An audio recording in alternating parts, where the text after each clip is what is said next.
I want to be in the same room where something dramatic happens and we end up building, and I'm either a small or a big part of that project, which has a global impact and brings the world together. When I started writing songs, I realized that it's not easy to survive just as a musician. It looks like I'm doing many things, but I'm doing the same thing, which is trying to survive and having fun.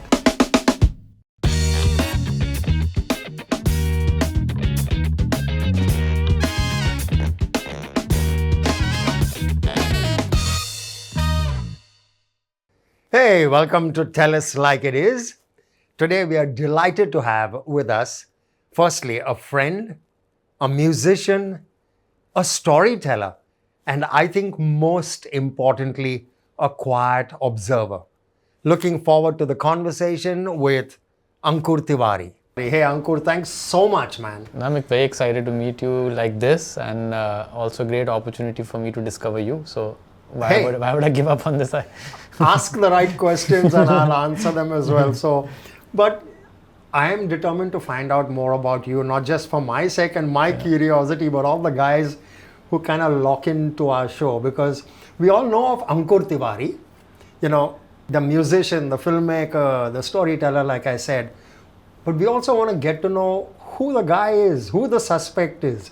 A little bit more about you. You have got a couple of Sherlock Holmes there, I see. So, yeah, true. So I think I'm in for this. So now you know where I get my curiosity from, Ankur? So I'm intrigued, right? You were born in Brussels, and then in your early days, you'll move to Roorkee and what's now Uttarakhand. Of course, I want to know what went through your mind, you know, both in Brussels as a kid and then coming into Roorkee. And, you know, I know that you have a family that's buzzing with professionalism. I'm not going to plant thoughts in your head, but, you know, talk us through the early days, the transition from international shows to national shows, and tell us about the early years.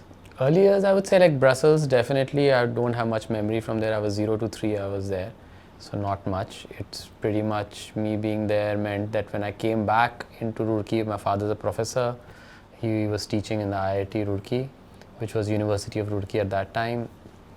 The effect it had that we had music from Belgium, so international music. So a lot of music choices that they had in terms of they recorded a lot of radio. They had a lot of vinyl collection, big vinyl collection, cassettes.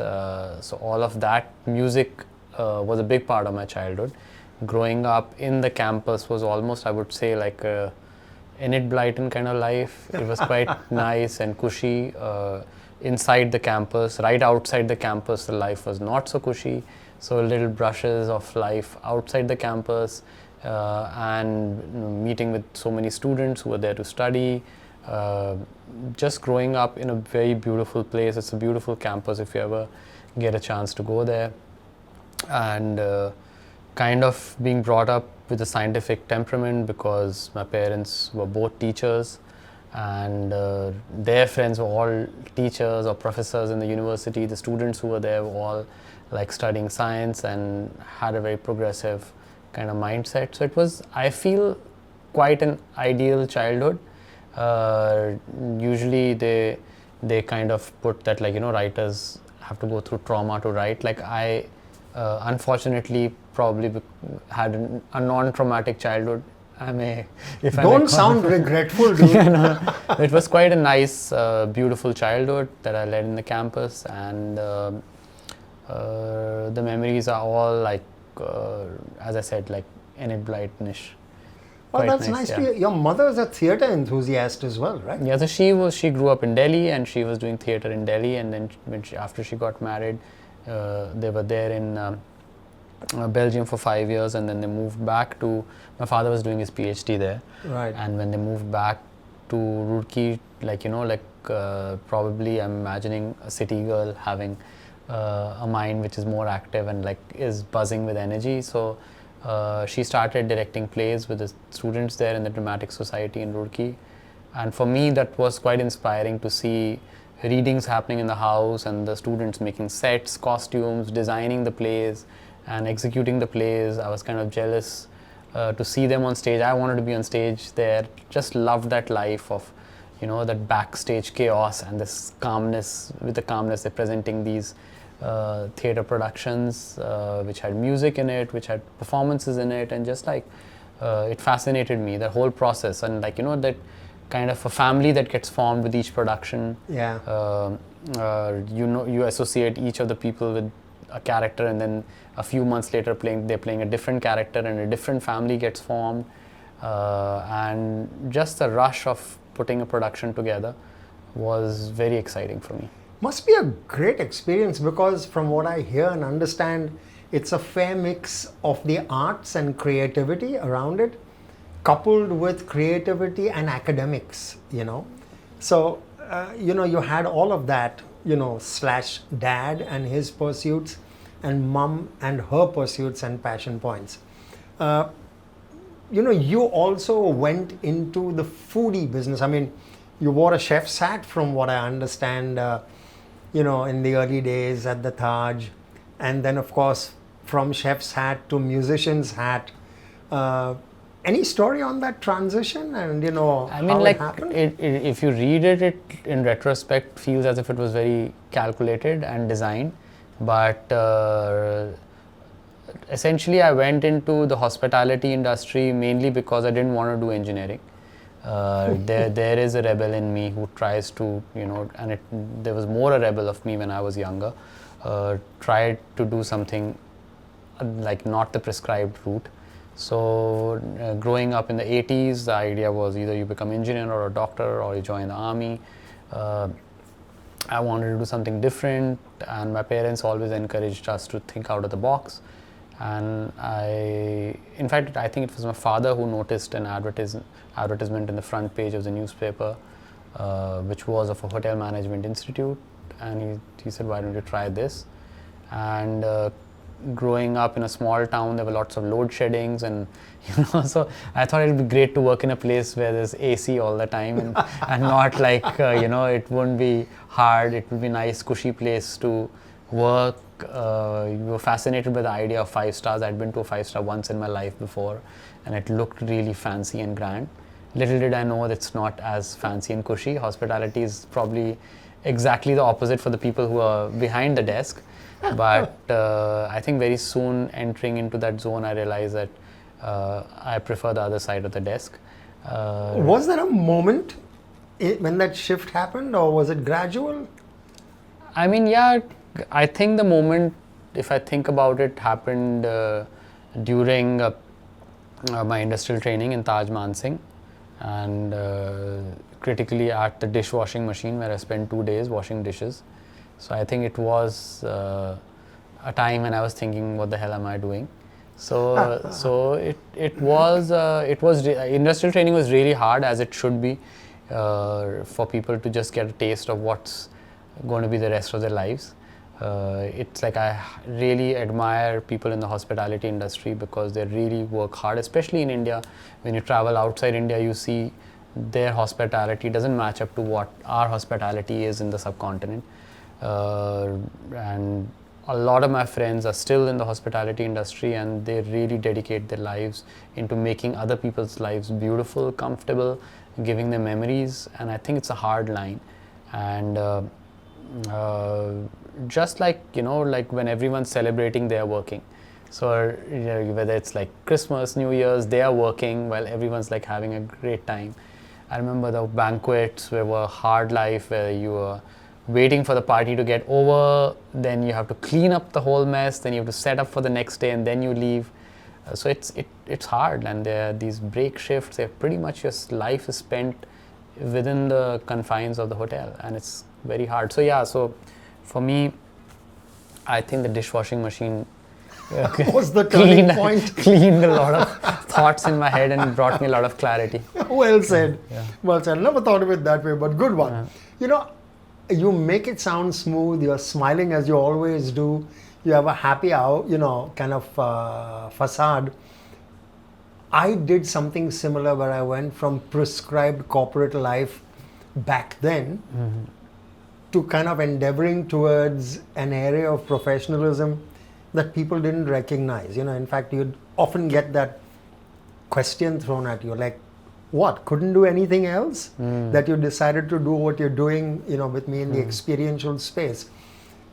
And I went through a bit of a take that long hard look in the mirror. Did you also go through that?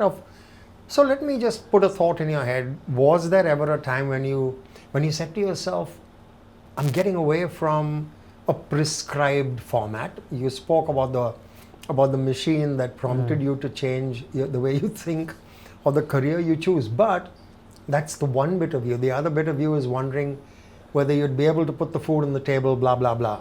So, was there ever that kind of dichotomy in your mind about should I, shouldn't I, will it work, won't it work?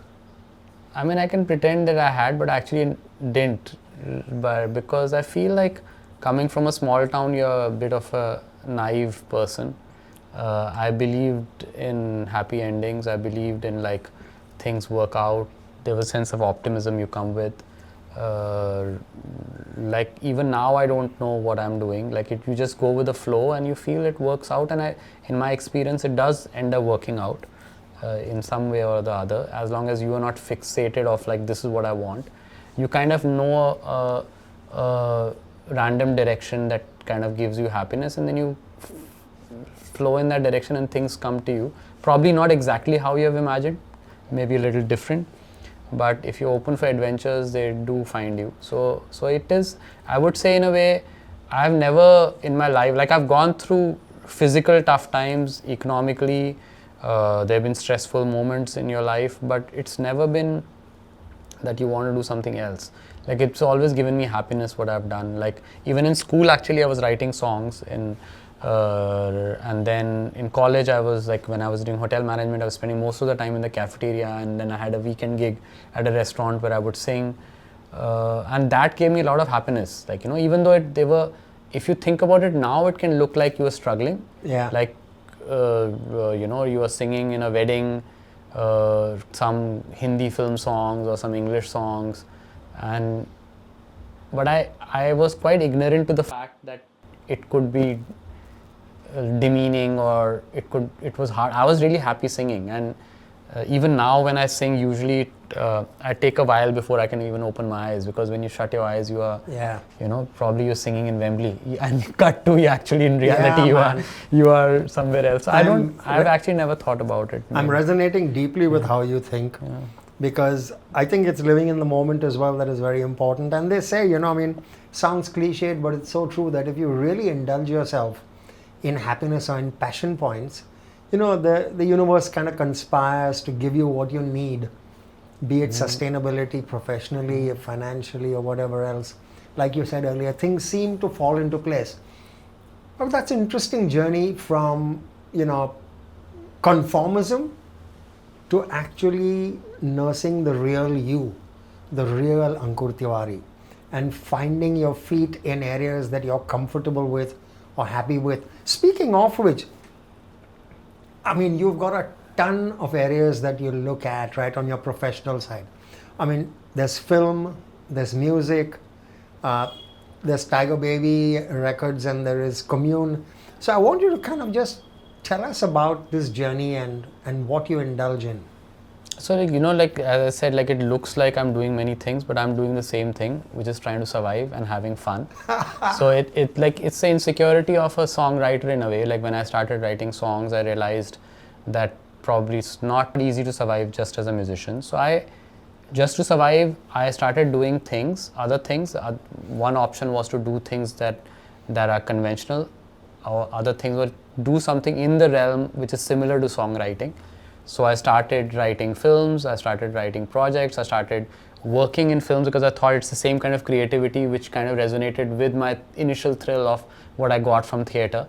So it's similar energy. I wanted that. I started doing music because I got that energy from there.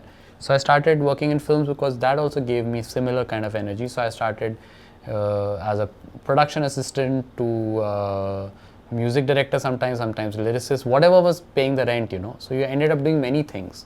And I realized very soon that if you have an aesthetic and if you have common sense and the ideas you use in writing songs, you can apply to direct projects or to write scripts. It's the same in a way it's a kind of similar thing where you are communicating with someone and you understand the pulse of the audience and you go with the flow. I would equate like singing live in front of an audience to directing a film is similar. Like you get to know your audience and you try and communicate with them and understand where you have to like slow the tempo down, how you to raise the tempo. All of that is quite similar. So I ended up doing varied things to pay the rent. And then slowly as things started kind of forming some kind of an image in front of me, then I started placing my thoughts in different ways and started collaborating with people, which has been very interesting for me, like where I have not probably earned in money, I've earned relationships and people. So I've have an army of amazing people around me who have helped me, collaborated with me, and some of them I do business with now, and some of them are people who I still send my demos to and see what do you think about the song, and they give me feedback. And it's just like a conversation piece. Like you know that you have a family around you apart from your biological family. You have like Sure. a whole set of people. So like in a way, my family supported me in a very amazing way, supporting me without even understanding what I was doing. And similarly, my friends and people who I've met along the way, they have supported me in different ways, from like opening their homes to me, giving me food, to giving me work, working together, building ideas and projects and things together. So all of these, like Tiger Baby Records, happened this way with Zoya and Rima. Like-minded people who have worked together before, all have passion in music and want to try something in music. Similarly with Kommune, with Roshan and Gaurav, similar conversations where let's do something where we can build communities around passion. So similarly, I work with my management company Misfits. Similar set of people. It's like you work with like-minded people and you build dreams and you see which dreams flies off.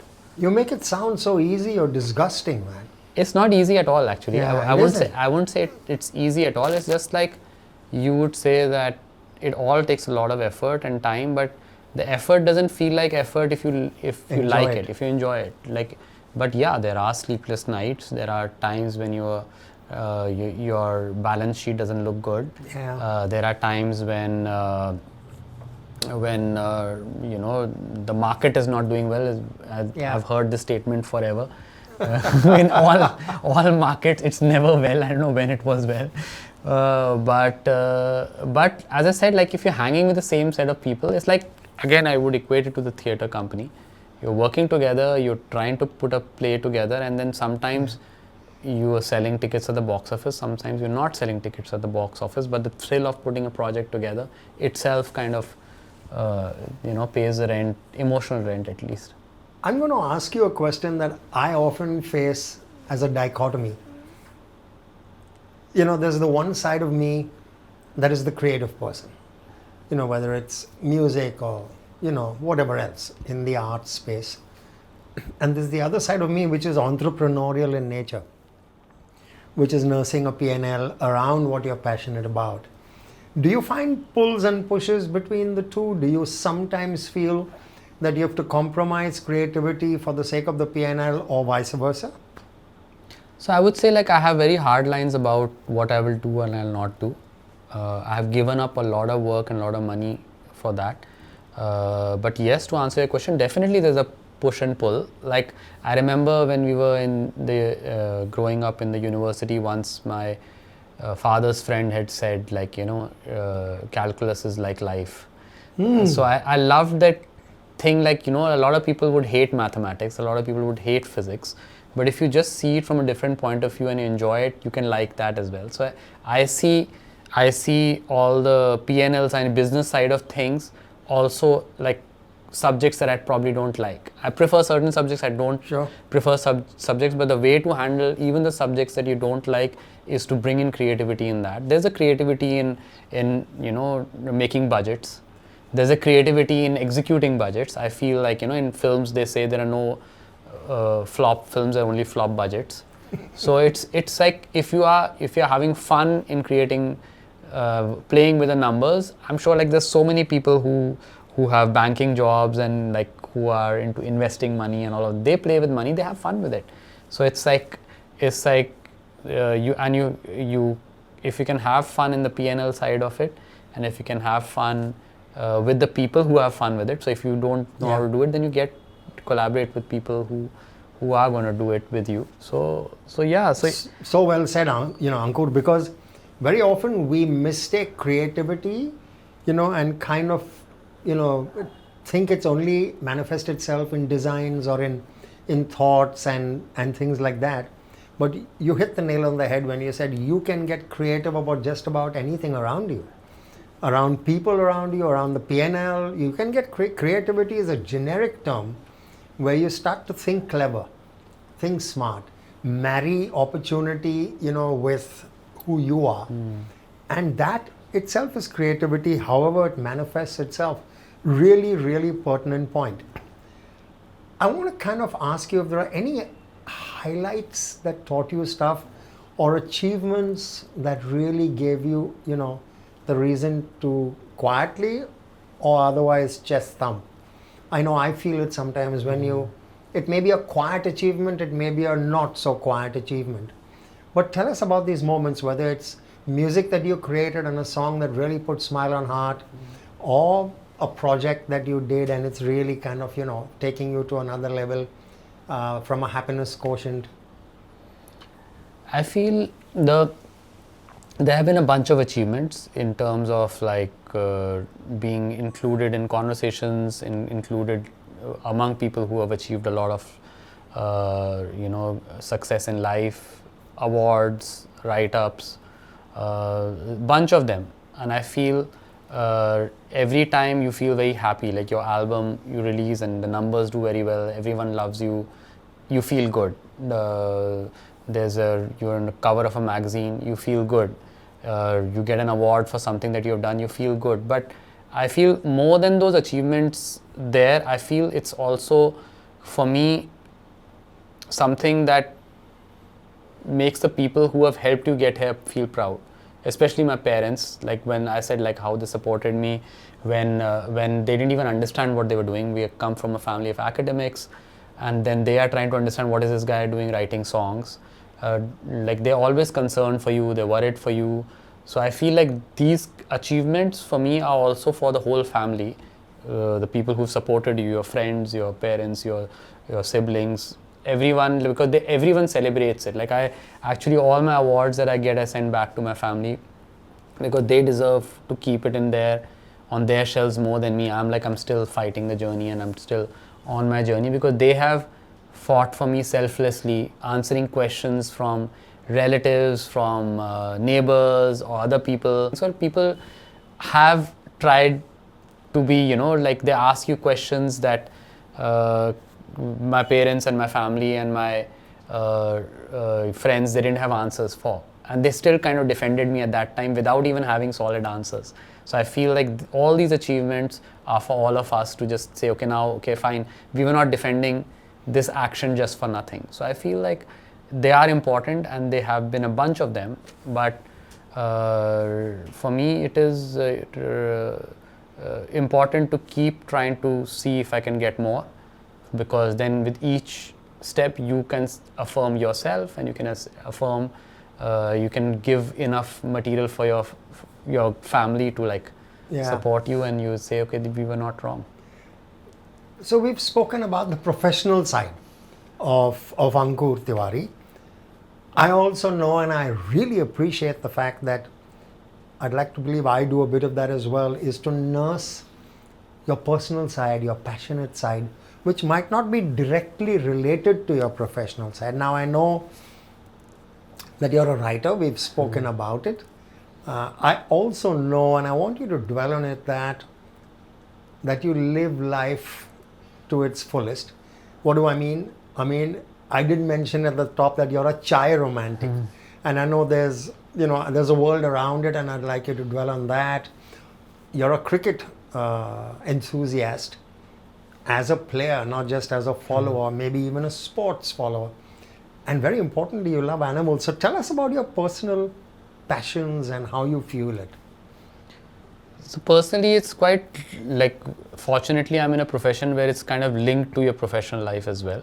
Is everything you experience in your personal life kind of reflects in your professional work as well. So like what you feel in your personal life kind of could become a lyric in a song or could become a scene in a film. Personally, it's like a friend of mine was asking like, so what do you do, like if we met after 30 years? I was saying I'm doing pretty much the same thing what we were doing in school, just having fun and creating these like imaginary worlds around you, and you know, enjoying them and having a good laugh, sometimes at yourself, sometimes at the situation. So it's pretty much what we were doing in school. Personal life is kind of linked to that. You find your passion points, whether it's food, whether it's travel, whether it's people, whether it's animals, and you just you kind of experience. I feel like I definitely would classify myself as a curious person. I'm interested in other people's stories. I'm interested in things. I'm fascinated by nature. I'm fascinated by what it has to offer to you. For instance, there's a tree in front of my house and this new bird has started coming. It's like a grey hornbill. And I'm fascinated by that bird. It comes every day. So now I've started interacting with it. So it comes every day, at first at 6:25, then at 7:30. And it's a daily occurrence now. So I'm trying to track, I'm trying to see if we can interact. So that's my passion point at the moment.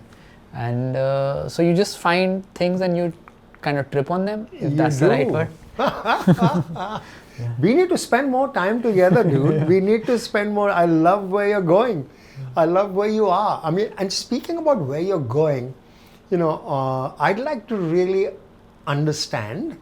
I'm resonating, and I'm not saying this for camera's sake or for microphone. Are there sake. cameras? I'm saying this because everything you're saying is resonating deeply with me. And you're sitting here today. You've done what you've done. You continue to do what you're doing. But what does the future hold? Do you set yourself benchmarks? Do you demark where you want to be in an X amount of time? How do you plot your future? And I'm sure you do. How do you plot it and how do you pursue getting there? I don't plot my future in terms of time, because I feel as a writer you would know, because we have the power of time travel. We can extend a moment forever and we can contract a lot of years into a moment. So time is not something I think about. But definitely in terms of my ambition and the work I want to do, I have been fortunate in being successful in some of the work that I have done in my small town, then going from there into where I was doing college to in Bombay. Things have worked out nicely. Now I feel like I want to do something that has a global impact. I feel I want to be part of those projects, either as a forerunner or kind of an observer, where I am in the same room where something important happens, almost like a scientist where we find the cure for cancer or something. I want to be in that room. Can we do that in arts? Can we do that in music? Can we do that in film? Can we do that in a story that we're going to tell, whether it's a theater story, whether it's a musical? I don't know. So I want to be in the same room where something dramatic happens and we end up building, and I'm either a small or a big part of that project, which has a global impact and brings the world together. That's my ambition. I don't know how much time it will take. I have started like working towards it in ways that I've started seeking work outside my comfort zone, which is Bombay right now, and try to do projects which are outside my comfort zone. So let's see where it goes, where this road takes us. You know, Ankur, brilliantly said, and there are a lot of people who are listening in and imbibing what you're saying and what you're sharing. And allow me to speak for them. It's wonderful, your story. And I know also exactly why you believe you're a storyteller. Because you are a wonderful storyteller. If you were to talk to the youth, if you were to talk to the people of tomorrow, so to speak, what would be your sharing to them? You know, what is it that you've imbibed from life and continue to? And what would be your sharing to people? And it doesn't have to be melodramatic, but what is it that you'd like to tell people that they need to be aware, cognizant of? I mean, if I was talking to somebody younger than me, I would probably not be talking, I would be listening, because I feel that we have done enough talking. They are the ones, the world belongs to them. Our generation, the generation before, has kind of messed up the world. So they are the ones who are mending it. They are more progressive, they are more in tune with times. I try and apply it to my work as well. I try and work with a lot of young people, because I feel it's time for us to listen and to understand how they are shaping their world. I feel like I have come to a point, that line in my life, where I'm living in their world and they're not living in our world. So it's time for me to listen rather than tell them anything. Wow. I mean, that is precious. Honestly. For me, it will be precious because I'm so amazed at what the young are doing. I'm shocked at like sometimes I meet somebody who's really young and I see them, their passion and their drive is like far more than when I was their age, or even the vision. You know, it's far like it goes further than I would have ever imagined at that age. I have that feeling as well, that I used to think in silos, but you talk with the youth today and all the world's their stage, so to speak. You know, I mean, they're playing a game that's far wider, far more kind of global than we ever thought. Ankur, don't know how to say this right without sounding melodramatic, but thank you so much, firstly, for taking time out. No, this has been a pleasure. I feel like the way that you're putting this together, I love independent, and I love that you are doing it on your own. You have a whole team. There's a crew sitting there. It's like super professional setup, and I love like learning from indie setups, because that's what we need to apply. We need to bring that personal touch in everything that we do. We need to get this energy into even our mainstream work. Yeah. And there's a lot to learn. If I might sound a little self-indulgent, you know, this comes from passion, right? About not just sharing, but aggregating people who can collectively share as well. I mean, leave commerce aside. There is no commerce, but there's no complaint either. You know, my favorite projects are projects that don't make sense. Listen, can we partner on that? Right? Because you've got an ally. Yeah. There are tons of projects that don't make sense, but the fun thing is that they go towards areas that are, passion fueling and happiness fueling, and no money can buy that, can it? True. You know, I mean. So that makes two happy campers here. Yeah. Ankur, there are Tewari. many. There's an army outside. I'm assuring you. But again, thank you very much for joining us. I suspect, your phone's going to ring and I'm going to be the caller saying, when do you have time next to come? Let's hang out, let's chat, and maybe, let's share some more with people out there who, No, I'm very, I think I've done enough talking. I want to now sit behind the screen and watch you talk, like speaking to other people and get interesting stories out. I am your subscriber. Be my guest, brother. Be my guest. Be my guest. I mean, I love this. So, and like I said, and I wasn't, saying things for convenience. I don't believe I've resonated so deeply with a conversation in the recent past as I have with our conversation today. And so I'm going to take you up on that offer. You're in big trouble. What's the offer? I've got it captured. I don't know the offer that I made. I'll tell you what the offer is. I'll send you a recording of what we've just done. Sure. I'll stand by it. Yeah, sure. Thank you. I know you will, man. I know you will. Hey, what can I say, guys? We're sitting with a guy who, has his heart in the right place, his mind in the right place, and is a fun guy to be with. I speak of Ankur Tewari. Thanks very much for joining us. Until the next time then.